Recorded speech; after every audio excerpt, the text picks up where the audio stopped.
Hi guys, good morning. Bali alas 7 na pala yan ng umaga. Tinanghali na nga ako dyan ng gising. Nakalimutan ko, meron pala akong mga gagawin ngayong araw na to. Meron ako mga asikasuhin na aayusin sa munisipyo, kaya naligo na ako agad dyan. Happy birthday, Lucas! Happy birthday, happy birthday. Happy birthday, bunso! Basa ka mo. Birthday ng bunso ko ah. Birthday ah. Pagkaligo ko nga, bali nagkapilang kami dyan ni Loloy, tapos umalis na rin kami.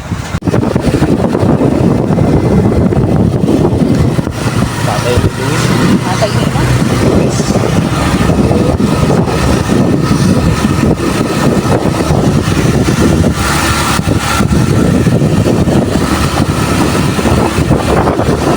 At nandini na nga kami sa munisipyo ng San Miguel, Bulacan.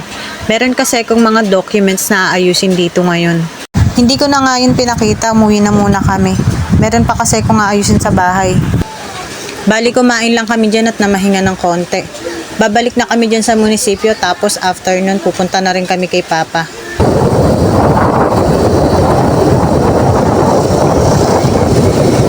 Andito na nga ulit kami sa munisipyo. Magpapail kasi ako ng annulment dyan kay Loloy. Charis. At isa nga to sa mga ayaw ko, yung nagpipila pa ako ng form.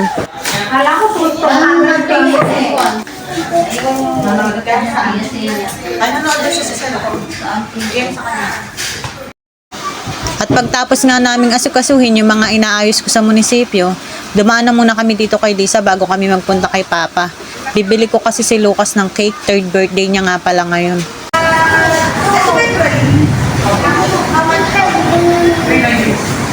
Wala na kuya ka na nito, malaki. Ito na yung malaki. Wow! Etong ano? At ito nga pala yung mga cake na pinagpilian ko.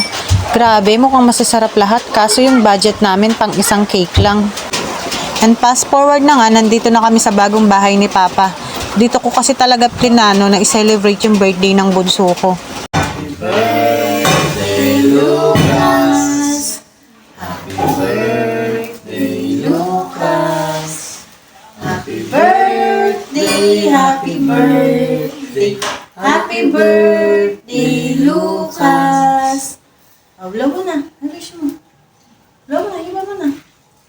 Blow. Ganda mo naman, isa ka. Oh, yay! Palakpakan! Yay!